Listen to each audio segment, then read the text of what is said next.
बिस्मिल्लाहिर्रहमानिर्रहीम अस्सलाम वालेकुम। देखिए कुदरत के काम क्या हैं। जब अल्लाह पाक किसी भी कौम को तबाह करना चाहता है तो उसके साथ ये हाल होता है। इन्होंने पूरे गजा को हड़पना चाहा। अब हालत ये हो चुकी है कि इसराइल में आप जरा देखिए उनके टॉप मीडिया आउटलेट की जानिब से उन्होंने कहा है कि इसराइल का इकोनॉमिक बायकॉट इस वक्त शुरू हो गया है। और ये पूरी तफसील उन्होंने जारी की कि वहाँ के बैंकर्स और ये तमाम लोग बता रहे हैं कि हमारी इतनी तबाही हो गई है, इतनी तबाही हो गई है कि जितने बैरून मुल्क बैठे हुए इन्वेस्टर्स थे जिन्होंने इसराइल के अंदर पैसा रखा हुआ था, ख़ास तौर पर उन्होंने यानी बिलियंस ऑफ डॉलर उनकी स्टॉक मार्केट से निकाल लिए हैं।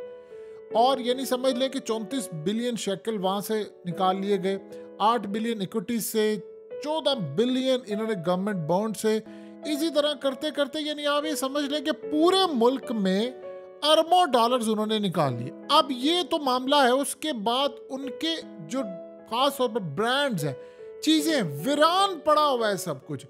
इजराइल में आपको अंदाज़ा नहीं है कि उनकी सूरत हाल क्या है। और सबसे बड़ी जो कसर पूरी की है वो पिछले 72 से 96 घंटों में हिजबुल्लाह ने जो हमले किए इन पर, इन्होंने राख का ढेर बना दिया।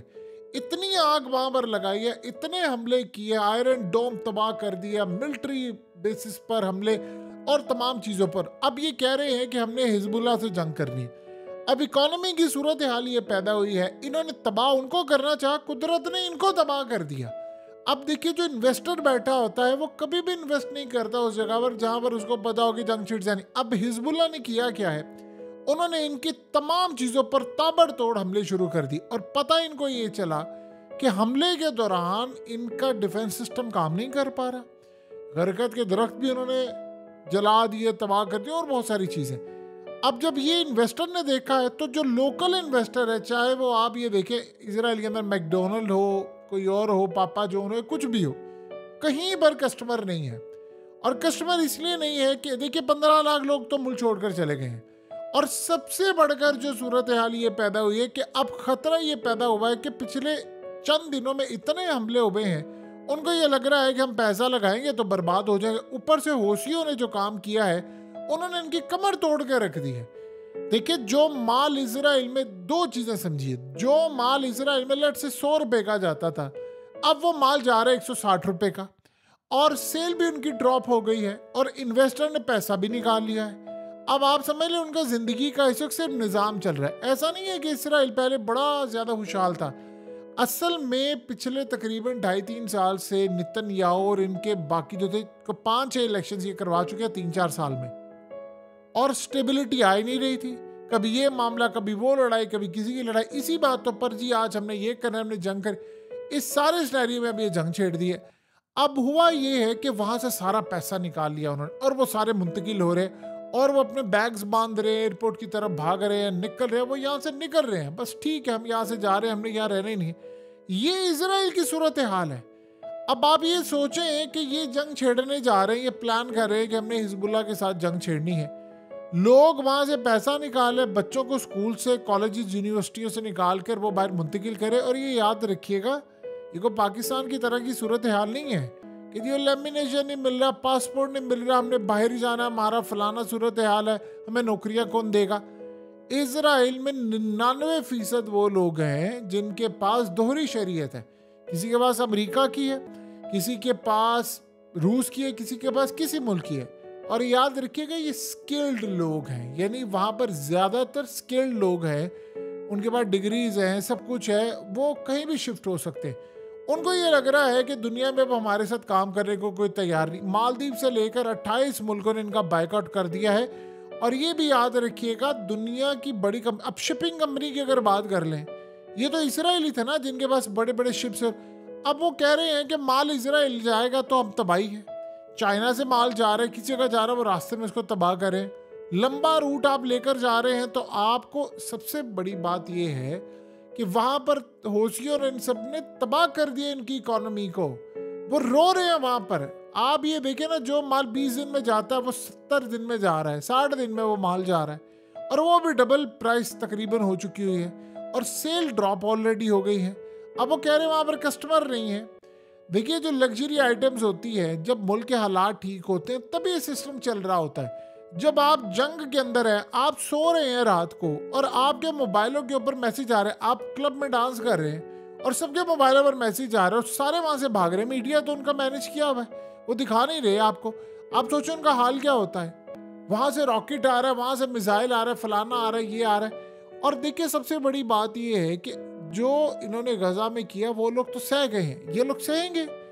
इनके पास दोहरी शरीयत है, वो निकल गए हैं, उनका मसला कोई नहीं है। वो कहते हैं हमने यहाँ रहना नहीं है। आप सोचे ना कि इजराइल के अंदर एक तबके ने कहा, उनका यानी एक इनका एक तबका है और वो ऑर्थोडॉक्स यहूदी है, वो कह रहे हैं कि अगर आपने हमें शामिल करने की कोशिश की फौज में तो हम 30-35 लाख लोग मुल्क छोड़कर चले जाएंगे। ये हिजबुल्लाह से जंग छेड़े, आप देखिए इनके साथ होता क्या है। इब्राहिम रईसी के मरने के बाद असल में हिजबुल्लाह के पास आई है टेक्नोलॉजी, हौसियों के पास भी टेक्नोलॉजी आई है, वो करें इन सब पर ताबड़तोड़ हमले। जब ये इन पर हमले हो रहे हैं तो इनको ये बात समझ नहीं आ पा रही कि हम क्या करें। अब इस सारे सिनेरियो में जो लोग हैं वो देखिए, बाहर से जो पैसा आता था वो भी नहीं आ पा रहा। अब एक ही हाल उनके पास रह गया कि वो इसराइल छोड़कर चले जाएं। अब इसराइल को छोड़ना उनके लिए बड़ा लाजिम हो चुका है। वो कहते हैं या तो हम जान बचाएंगे। असल बात यह है कि रोज जब वो सोते हैं तो उनको ये बात फील आती है, रातों को उनको उठा दिया जाता है, जब मिसाइल आ रहा है, सायरन आ रहा है, फलाना आ रहा है। और हालिया तो ऐसे भी अजीबोगरीब सूरत हाल थी कि फॉल्स सायरन बजना शुरू हो गए थे, यानी वो सिस्टम में फॉल्ट हो गया। सारे लोगों का किसी जगह से वो लोग बाहर आ गए और जब वो बाहर घरों से निकले, शेल्टर्स में चले गए। कब तक आप ये करेंगे? आप बताएं ना, रोज आपके साथ यही सूरत हाल हो रही। एक बंदा गाड़ी चला रहा था, वो गाड़ी चलाते हुए उसको मैसेज आया कि यहाँ पर रॉकेट लगने लगा, तुमने जाकर शेल्टर के नीचे जाना है। उसको शेल्टर नहीं मिला, वो एक जगह नीचे जाकर छुपा, ऊपर से मिसाइल उसको आकर लग गया और वो मारा गया वहां पर। अब आप बताएं कि ऐसी सूरत हाल में। और दूसरा सबसे बड़ा मामला ये है, फौजियों के खानदान वो जनाजे उठा रहे हैं, वो रो रहे हैं, वो चीख रहे हैं, वो कह रहे हैं हमारे बच्चे वापस ला कर दो। फौज में उनके कोई आने को तैयार नहीं। अमेरिका के अंदर जो फौजी है वो कहते हैं हमने इजराइल में जंग नहीं लड़नी, ये जबरदस्ती उनको भेजना चाह रहे हैं। अभी तक ये मामला खराब है और अमेरिका को सबसे बड़ा मसला ये है कि अगर हमने यहाँ पर इनके साथ जंग छेड़ दी तो फिर हमारे लिए बड़ी तबाही का सामान इस वक्त तैयार हो जाएगा। तो हालात इस वक्त ठीक नहीं है इजराइल के लिए और इकोनॉमी उनकी बिल्कुल बैठ रही है। आईटी के असल में उनके जो एक्टर्स हैं, आईटी के लोग हैं, सारे हैं, इनको इन्होंने जंगों में भेज दिया तो वो मारे गए हैं। अब देखिए हिजबुल्लाह इनको कह रही है कि यानी वो मार रहे हैं, इनको ताबड़तोड़ हमले कर रहे हैं, आग लगा दी उन्होंने हर जगह। इन पर इतने हमले किए 94 घंटों में। अब वो कह रहे हैं कि हमने इजराइल के लिए एक नया महाज खोलना है, जंग करनी है हिजबुल्लाह के साथ। अगर वो करते हैं तो फिर यहाँ पर गजा उनके हाथ से निकल जाता है, पूरी तरह निकल जाएगा। ग्रिप उनकी लूज हो रही है। इन्होंने असल में बाहर से पकड़ा हुआ था, बाहर जो लोग थे उनसे अरबों डॉलर पकड़ लिया था कि हम यहाँ पर कंस्ट्रक्शन करने लगे हैं और यहाँ पर आपको गजा के अंदर ये खंडरों के ऊपर नया पूरा एक शहर चकाचक आपको तमीर करके देंगे। शहर ऐसा होगा कि पूरे वर्ल्ड में नहीं है, फ्यूचरिस्टिक सिटी होगा, रोबोट काम करेंगे, फलाना होगा, ये होगा। इन्होंने वो उस चक्कर के अंदर पकड़ लिए। अब वो अरबों डॉलर्स उन्होंने पकड़े हैं। इन्वेस्टर बड़ा खुश था, उन्होंने कहा दिया आप देखिए से हमको महीना डेढ़ में आपको सारी जंग खत्म कर देंगे। 237 दिन हो गए हैं और जंग का खत्म होने का नाम नहीं। और फिर इजराइल के अंदर इंटेलिजेंस रिपोर्ट आ गई, उन्होंने कहा जी हम 4-5 साल तक जंग ही नहीं खत्म कर सकते। अब आप बताएं कि जैसे हम अक्सर औकात कहते हैं पाकिस्तान की सूरत है, ये इन्वेस्टर यहाँ पर पैसा नहीं लगा रहा, वो देखता है यार मुल्क के हालात क्या है।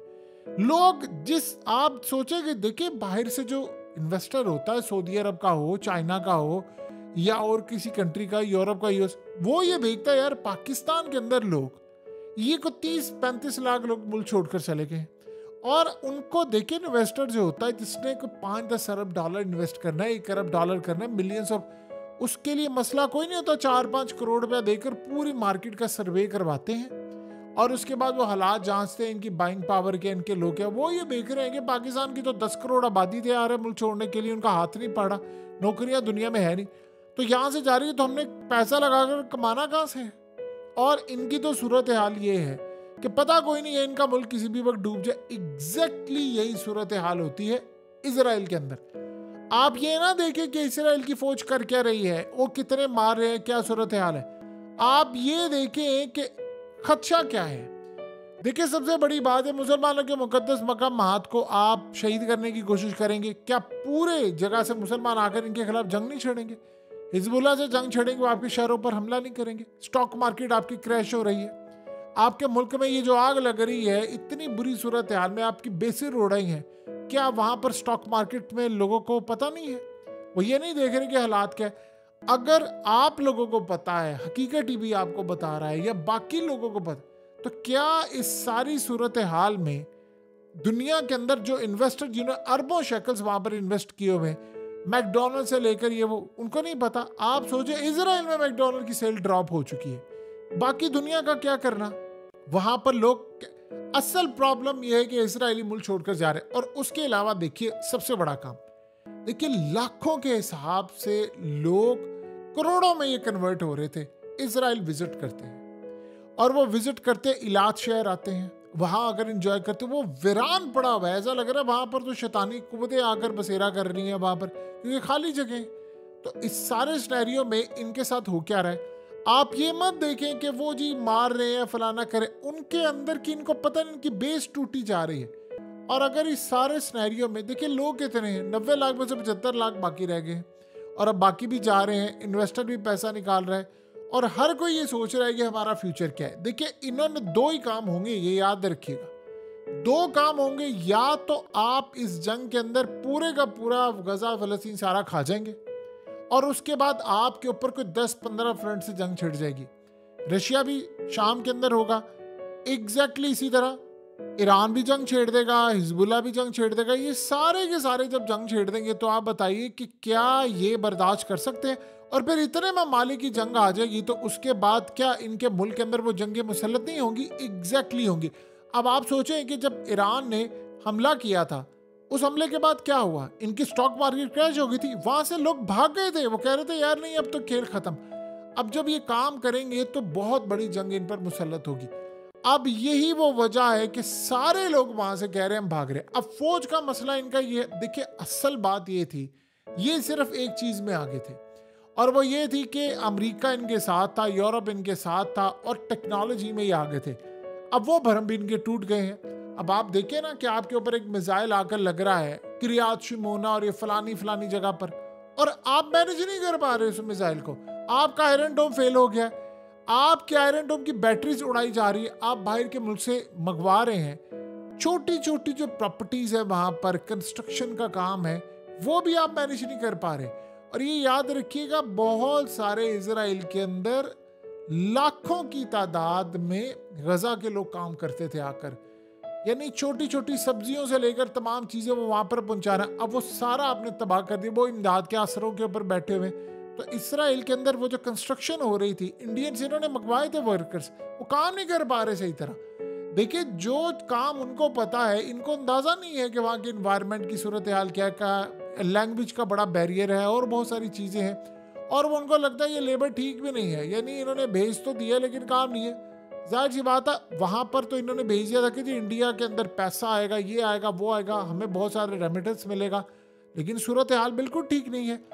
अब असल कहानी ये है कि उनके पास इन्वेस्टर भी जा रहा है, मिलिट्री का मामला ये है कि इनके पास और बहुत सारी चीज़ें, यानी अमेरिका में भी ये बात हो रही है कि इनको सामान नहीं देना, अब यूरोप में इस बात हो रही है, हर जगह यही मामला है। इनको ये बात समझ आ गई है कि अब ये इजराइल में इस तरह सिस्टम नहीं चलेगा, बैंक्स वहां पर तबाह हो रहे हैं। अगर आप ये समझे कि जंग 1-1.5 साल और रहती है तो हो सकता है इजराइल की डिफॉल्ट की खबरें आना शुरू हो जाए। आप ये सोचें नेतन्याहू ने किया क्या है, हेल्थ का बजट उठाया और उठाकर उसने फौज को दे दिया। फौज कह रही है जी हमारे पास हथियार की कमी है, चीजें कमी है। वो कह रहे हैं कि हमें ये समझ नहीं आ रही कि हमास के लोग करते क्या है। देखिए वो बना रहे थे सुरंगों के अंदर सारा कुछ चीजें, हथियार बना रहे हैं, सामान बना रहे हैं। इजराइल को इस बात की समझ नहीं है कि वो महंगा महंगा बना रहे हैं सामान, इवन के इंडिया से वो इम्पोर्ट कर रहे हैं वहां पर ड्रोन और ये तमाम चीजें। तो जंग के अंदर उनका नुकसान है। अभी तो आप अंदाजा कर लें कि इनको बहुत बड़ी तादाद में एड मिल रही है, लेकिन उसके बावजूद आपका मुल्क नहीं चल पा रहा क्योंकि इन्वेस्टर भाग गया यहाँ से। और यही वो वजह है कि इसराइल की इकोनॉमी इस वक्त कोलैप्स कर रही है। ये आखिरी मूव है, ये याद रखिएगा। इसके बाद आप अगर जंग छेड़ गए आपने हिजबुल्लाह के साथ तो गई इसराइल की इकोनॉमी। फिर किसी ने लौट कर नहीं आना। अब बताइए कि अगर एक बंदा अपनी जॉब छोड़कर अमेरिका वापस चला गया है और वहां पर जाकर उसने मुश्किल से जॉब ढूंढी है, अपने रिसोर्सेज इस्तेमाल किए हैं, वो सेटल हो गया है, और 1 2 3 साल बाद आप कहते हैं कि जी ये सूरत हाल है तो वापिस आ जाओ, या आप अभी जंग बंदी करते तो अभी जंग बंदी करेंगे, तो क्या उसके बाद गजा वापस वो नहीं लेंगे? फिर दुनिया के अंदर इसराइल का नाम बदनाम और बहुत सारी चीज़ें। और सबसे बड़ी बात यह है कि इसराइल जो चीज़ें इंपोर्ट कर रहा था पूरी दुनिया से, एक तो वो उसके तबाही हो रही है, और दूसरा अब वहाँ पर सेल इतनी ज़्यादा नहीं है, वो डिमांड और सप्लाई का मसला छिड़ा है, तो इसराइल की इकोनॉमी अब बिल्कुल तबाह हो रही है। जंग इन्होंने छेड़ी थी, कुदरत ने इनको वैसे ही तबाह कर दी।